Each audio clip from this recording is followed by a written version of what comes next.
En Allemagne, l'année dernière, 2150 personnes sont décédées après avoir consommé de la drogue.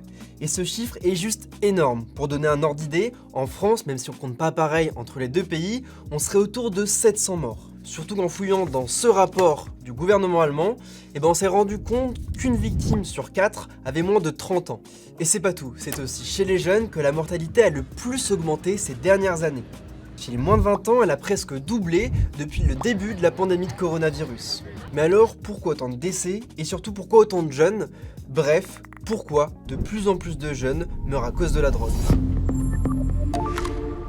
Salut, c'est Arthur et dans l'émission Pourquoi, on répond chaque jour à une question en 5 minutes en reprenant les bases. Bon déjà, quand on parle de drogue, il s'agit de quelles substances et lesquelles sont les plus dangereuses? Et bien pour y répondre, je vous propose de faire une petite parenthèse chimie.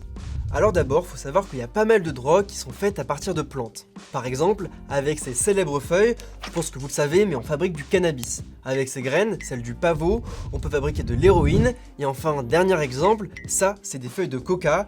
Et vous le voyez venir, on peut fabriquer avec, de la cocaïne. Alors oui, ces drogues sont végétales, mais mal dosées, elles vous tuent rapidement.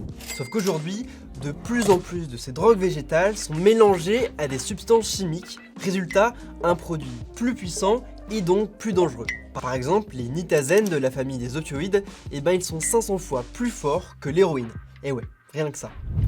Et enfin, ce qui est de plus en plus fait, surtout chez les jeunes, c'est de mélanger drogue et médicaments, comme par exemple le fentanyl. Normalement, c'est un anesthésiant très puissant, prescrit sur ordonnance, sauf qu'à grosse dose, on est littéralement zombifié. Et d'ailleurs, même avant l'achat, des drogues vendues comme de l'héroïne sont en fait coupées au fentanyl. Sauf que souvent, on n'est pas au courant avant d'en prendre. Et mélanger des drogues, des médicaments puissants ou même de l'alcool, c'est hyper dangereux et même mortel. 4 décès sur 5 liés à la drogue sont attribuables à la consommation d'un cocktail de substances. Et non seulement ces drogues sont toujours plus dangereuses, mais en plus c'est de plus en plus facile de s'en procurer. Mais alors comment ça se fait? Qu'est-ce qui a changé? Bref, en quoi la situation est différente aujourd'hui? Bon, déjà vous voyez ces scènes de films où pour acheter de la drogue, faut aller voir un inconnu à l'autre bout de la ville dans un parc désert. C'est plus vraiment la réalité. Maintenant, ça se passe surtout avec ça, sur internet et même sur les réseaux sociaux. Et pas besoin d'aller sur le darknet, Telegram ou Snapchat suffisent, en quelques clics on commande et la drogue est livrée à domicile. Et non seulement tout est facilité, mais aussi il y a un réel marketing qui est mis en place pour donner envie de consommer toujours plus. Par exemple en sortant très régulièrement de nouvelles drogues. Et ça c'est hyper dangereux, comme l'explique cette experte. Si j'ai acheté quelque chose une semaine et que j'achète la même chose la semaine suivante, il se peut que la composition soit complètement différente et que la puissance soit tout autre, ce qui peut être beaucoup plus dangereux. Et ces mélanges sont très mortels, surtout pour de nouveaux consommateurs qui ne sont pas vraiment conscients des dangers. Et puis parmi les victimes, on l'a dit, mais on trouve de plus en plus de jeunes qui bien souvent étaient juste curieux et ont consommé ces substances en soirée sans savoir exactement ce qu'elles contenaient ni quels effets elles pouvaient avoir. Bon, mais on va pas en rester là, je vais pas m'arrêter là-dessus. Du coup, face à cette mortalité, que peut-on faire? Le plus efficace, c'est d'informer et informer surtout les jeunes. Il faut absolument mettre en place un système d'alerte précoce. Si nous savions à l'avance quelle drogue circule sur le marché, nous pourrions alors informer le public.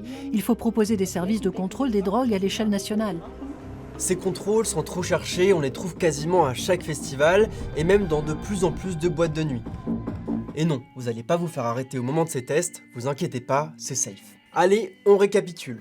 Alors de plus en plus de jeunes meurent à cause de la drogue en Allemagne, et ça s'explique surtout par le fait qu'ils consomment beaucoup de mélanges avec des médicaments ou d'autres drogues, ou même encore de l'alcool, et ça sans avoir conscience des risques.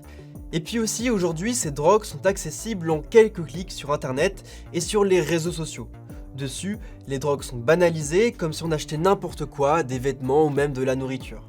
Alors que clairement, c'est du poison. Et vous, est-ce que vous avez déjà été confronté à ces situations? Comment le vivez-vous? N'hésitez pas à nous en parler dans les commentaires. Ah, et une dernière chose hyper importante, sûrement le truc le plus important de la vidéo. Si vous ou vos amis avez besoin d'aide, faut pas rester seul, y a pas à avoir honte. Du coup, nous on vous a mis une liste de points d'accueil et de centres de consultation dans la description de la vidéo, ça se passe juste en dessous. Alors prenez soin de vous, à plus.